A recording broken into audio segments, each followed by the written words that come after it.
Hello, welcome to Do It Yourself channel. Today I will show you where to find the option and how to turn on adapt sound function in Samsung Galaxy S22. So where to look for it and how to turn it on. We need to go to settings, then we are looking for our accessibility options menu.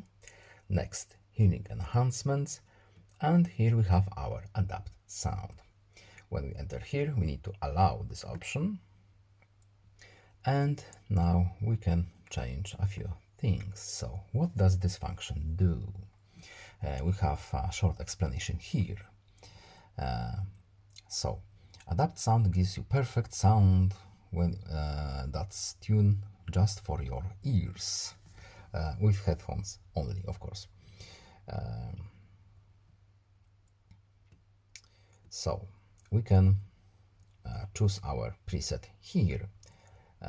It simply boosts certain frequencies that are usually for our age.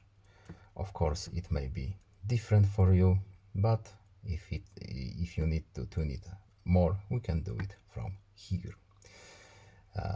So let's choose this preset, for example, and that's it. I hope this video is helpful to you. Please leave a like and subscribe. Have a nice day and see you in the next video. Goodbye.